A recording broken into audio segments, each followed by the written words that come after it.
Hi friends. It is currently 9:51 on Wednesday, July 9th. Knew it right off the top of my head. In case the title of the book and the title of the video weren't obvious enough, this book deals with very heavy topics such as death, murder, suicide, alcoholism, rape, infidelity, kidnapping. It's a lot.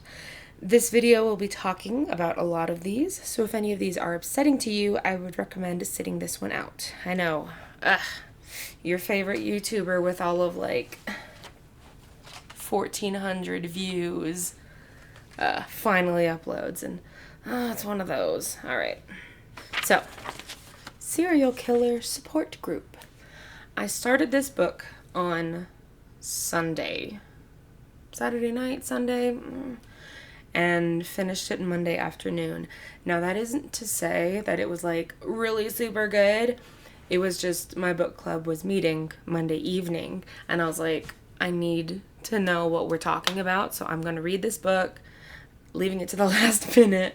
And then I freaking get there, and it's not even the book we were reading. See, the support group is for next month. So I get there and they're like, oh, so what did you think of the book? And I was like, oh yeah, this, that, and the other. And they're like, this book is about the Cold War. And we're like, so this book is about Syra going on a quest to find her sister Mira's killer. And no matter what, one of her friends, Eli, points her to this, hey, I found this on the dark web, a serial killer support group. And there might be signs that your sister was killed by a serial killer. Maybe you should go check it out because the police aren't doing anything. So she's like, all right, I have to do this myself. So she adopts her own serial killer persona and has to dispose of evidence in order to prove her worthiness. And then she gets the message saying, all right, you're good to go. And she meets, it's the first meeting she goes to is in the basement of an old rec center. And it's in a circle of chairs with bad coffee and cookies. It's a freaking AA meeting or something. But no, actual murderers.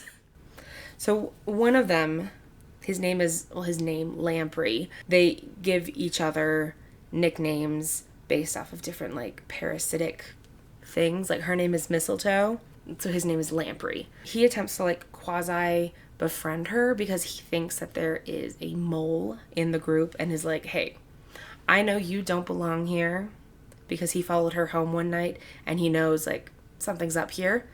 Yikes.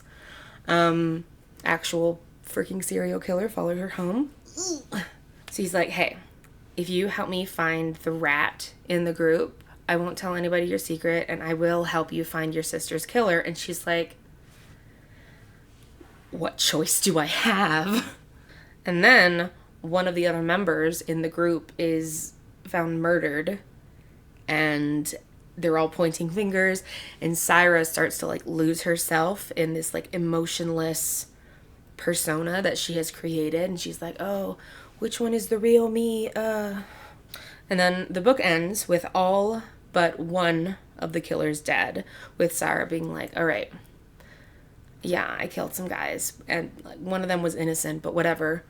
Not one of the serial killers. One of she accused was like, hey, you killed my sister, and he's like, no, and she hits him over the head with a rock.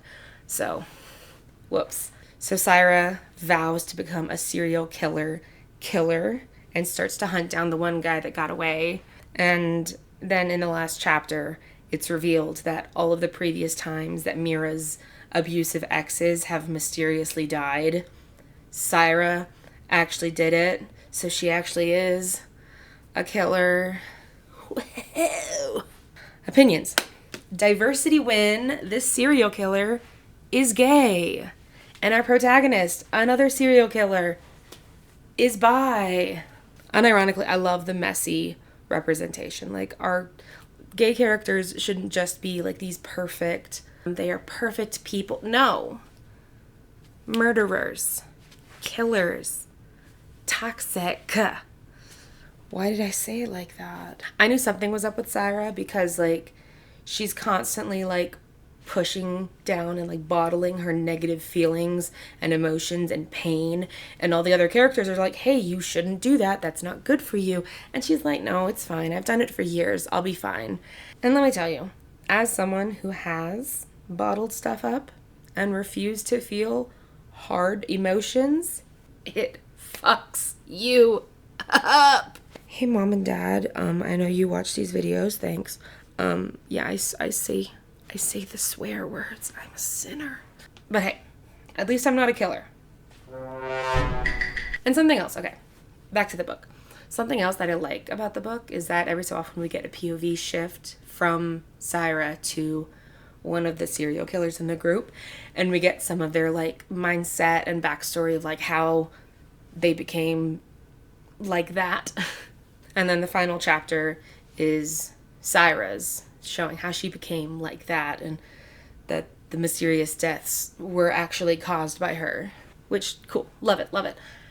However, sure, she can say, oh, I had nothing to do with those deaths, when she's like talking to other people, but like she's talking to herself. In the prose, she's like, no, I had nothing to do with those deaths.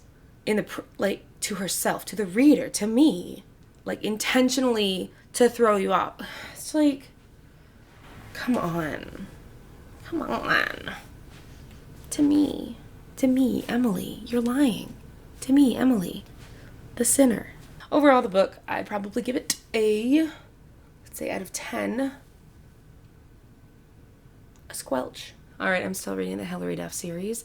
I am a little over halfway through the second book. It's not like it's a long series. This is the first and the third, and the second one is not any thicker than either of these. It's just hard to find time to read when you have a toddler. I started this book on Sunday and finished it Monday afternoon. Okay, bye.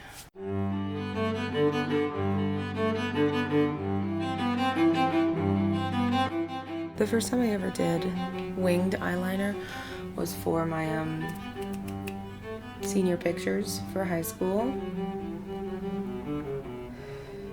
I didn't know how to do it, so I kept messing up. So I was like, I'll just go further and further and further, and then they ended up like 10 feet long, and I didn't even color in my eyebrows.